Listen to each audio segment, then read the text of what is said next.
This is my new action camera, Insta360 Ace Pro 2. Some of you might remember I said I borrowed one for my last Japan trip.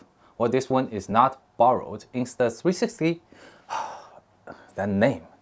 Insta360 gave me this one. Thank you, Insta360.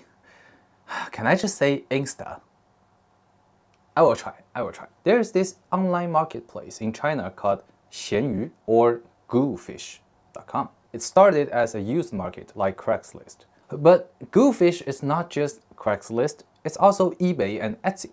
You can find some very interesting gadgets made by some very creative people. So as I was looking for accessories for this Ace Pro 2, I came across this little thing. A 3D printed camera grip for the Ace Pro 2. This is how you use it. You have to have one of the quick release piece from Insta360 and you screw this 3D printed piece onto the quick release and then just boom, you have now a camera grip. The thing is, not just one, but many people are printing these grips for action cameras, not just Ace Pro 2, but also the DJI Action 5 Pro. So is this a thing?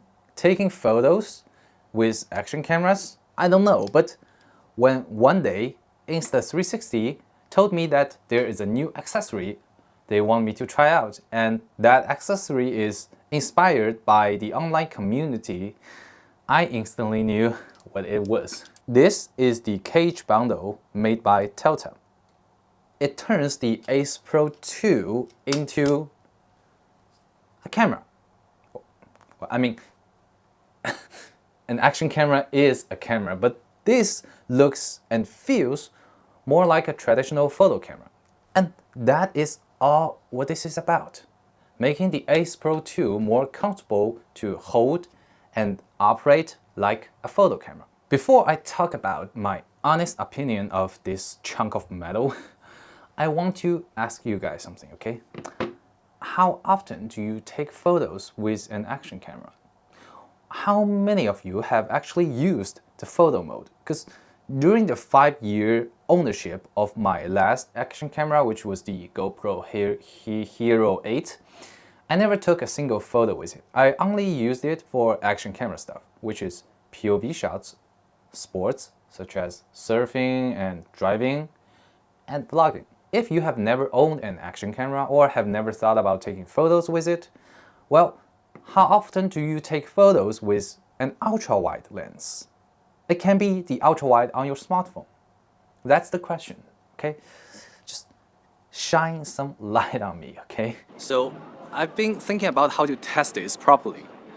And the biggest issue I'm probably gonna have with this action camera is how wide this focal length is. It's like now I'm shooting with 24. This is how wide the lens is. I'm reaching it in my arm's length. And this is how wide this action camera is, even in the linear mode, which is dewarped. In contrast, this is the Sony ZV-1. It has a 1-inch sensor, 24 to 70 standard zoom lens. So I think it's probably gonna be interesting to compare these side by side. And to make this more interesting, I'm not just shooting, cityscape. I actually brought a model. Yes, it's my girlfriend again. Some of you complain about me bringing up my girlfriend too much, and I understand. But you see, I started my photography, videography career because of her, and we are pretty much together 24/7. Plus, I just like taking photos for girls. So, with that said, I think you will find this test and comparison somewhat relatable and interesting. I hope. In a dark alley, hallway like this, I'm really missing some light. With a real camera, just a photo camera, like the ZV-1, which has a hot shoe, I can just pop on this little flashlight. This one is the new model from Ulan's SL02. It's not just a flashlight, it's also an LED video light. It's very interesting. We are gonna talk about flashlights, especially these tiny, small flashlights in the next video. I'm very addicted to this kind of stuff recently, but in this situation, I can always pop on this little flash and give my subject some light. Instead, what I used for the Ace Pro 2 is this little, how do you call this? It's a 10-watt flashlight shaped video light. I don't know, I will put it on the screen. But it's still not ideal. It's just not very convenient. You see, I have to do this when I'm shooting instead of just using a flash on top of the camera. I think the fisheye lens and the direct flash like this is a very good pair. But unfortunately, the Ace Pro 2 doesn't have a hot shoe. I mean, no action camera has it. But just imagine if we can put a teeny tiny flash on top of an action camera. How fun can this be? Talking to you, Lumix S9. I feel like someone has to be either very creative or very brave to point an ultrawide to human face. This focal range is not very forgiving. Move your subject even slightly closer to the edge. It will start to stretch and D-shape. I had a hard time getting used to how my girlfriend looks through this lens. But when I find just the right angle, composition, and everything, I can get a shot that makes me be like, ooh, that's a bingo! Get away from the traditional focal lens like 28, 24, 35, 50, 75, just using an ultra wide. I think this is like 10mm. It makes me want to be creative. And that sometimes is a good thing. Step out of my comfort zone. I like it. I'm starting to enjoy this. I'm definitely more confident with the ZV-1. 24mm is well within my comfort zone, and I wasn't afraid to pose her face closer to the edge of the frame. However, the downside is it's not as easy to achieve visual impact. Okay, we need to talk about this digital processing issue. I made a mistake, only shooting what they call pure shot, which is, quote, the new AI-powered shooting mode, blah, blah, blah, blah, blah, blah, blah, quote, one-shot HDR, quote, for a more vibrant image. It is indeed very vibrant, too vibrant for my taste. But the more alarming issue is whatever the AI or HDR does to the highlight. Like, what's going on here? It's clearly over-sharpened and over-saturated. And look at her stocking. The AI probably didn't understand what this is or how to process this texture, but still decided to sharpen it nonetheless, causing all these artifacts. In comparison, this is what the ZV-1 captured. The highlight is soft because it's, well, not in focus, but it looks natural. The texture on the stocking is the texture of the stocking. I didn't realize this issue until I put these photos up on my large screen, so I missed the chance to test the raw images under the same condition. So instead, I went out again, and this time I was shooting both pure shot and raw.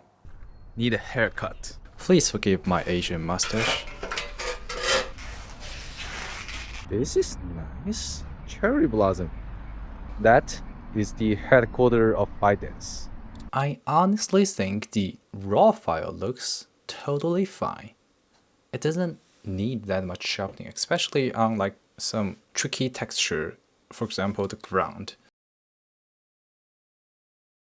Okay, I just started vlogging because I had this tiny camera with a flip screen in my hand. That is encouraging me to capture everything that's happening around me. Nothing particularly interesting, just boring daily life, but you might find this interesting because this is the street from China, Shanghai.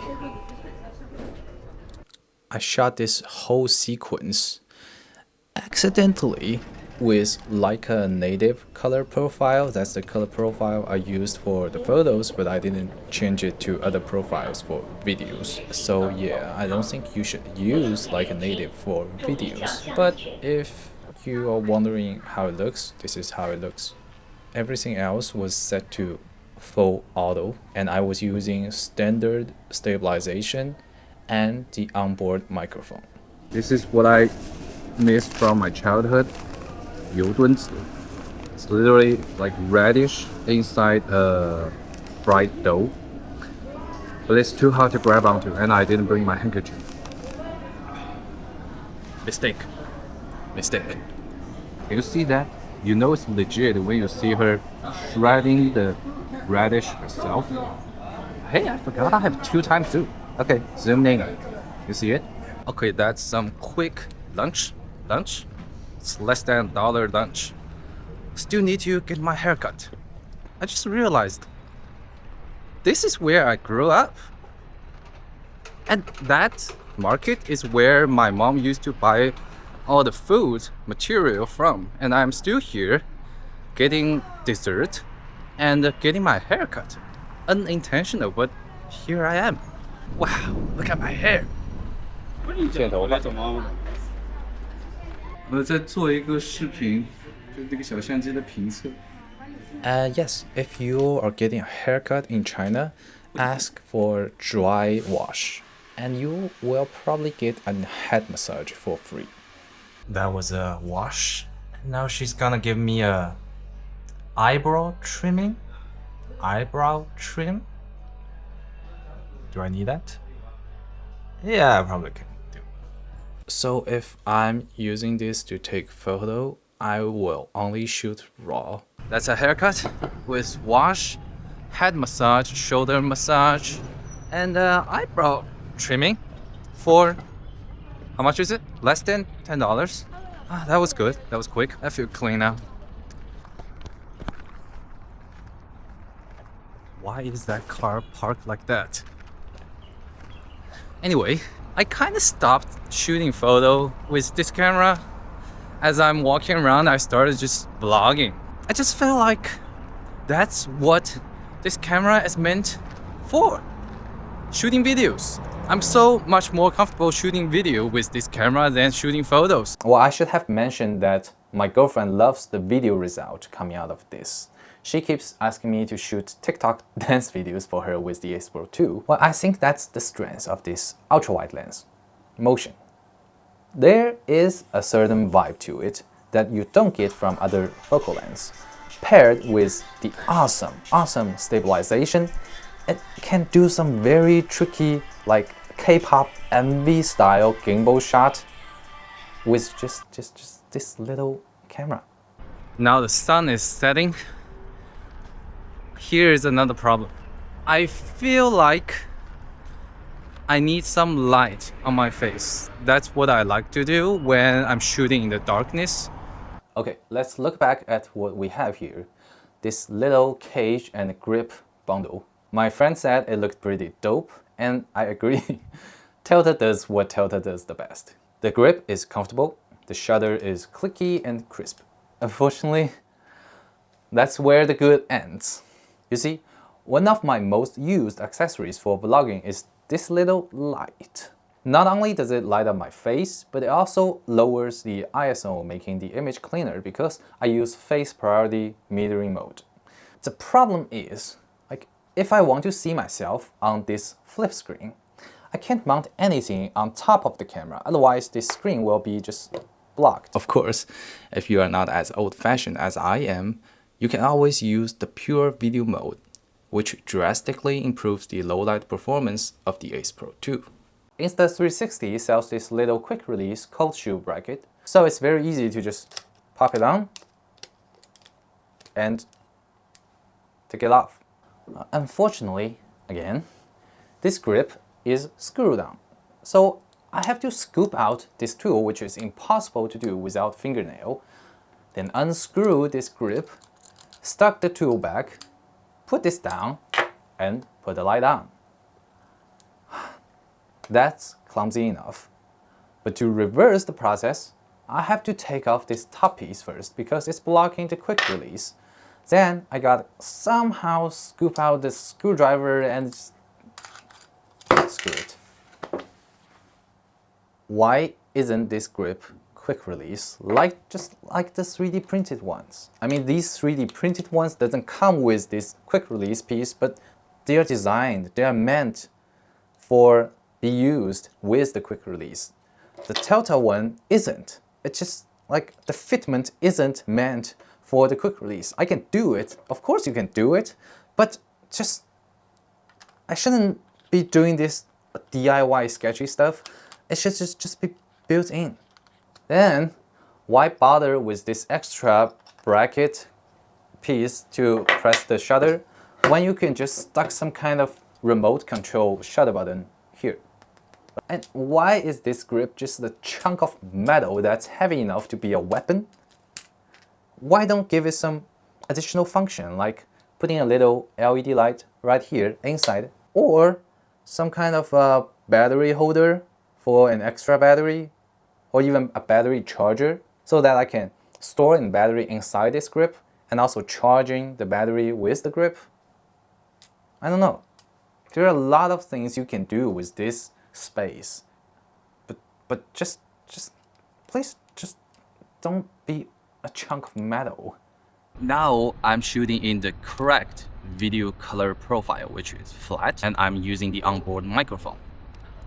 Anyway, I confronted Insta360 on my issues with this accessory and the general idea of why this thing exists, and they gave me some pretty legit, valid response, so I think you guys might want to know about it. First is why the thing is made, and I guess I was a little bit too stubborn or like close-minded about this form, which in my mind is like a point and shoot, like a street photography camera. They said they were not trying to make a point and shoot street photography camera competitor. They know fundamentally an action camera is still an action camera. The general purpose of this is to improve the ergonomic, the user experience of just grabbing onto the action camera, which I think it does a very good job doing so. In terms of the quick release issue, like how this grip is installed, they actually really like the idea of a quick release and also integrating it with a battery charger or a video light. They are very open-minded about other ideas, possibilities to improve this accessory, but they need enough feedback from the community to, make a new product. Of course you do. And the reason they use a screw instead of a quick release is because they are a little bit concerned about the rigidity, the robustness, and the corrosion resistance of the quick release. I told them that if the user is gripping the camera like this, they will be treating it more like a Ricoh GL3, like a traditional camera.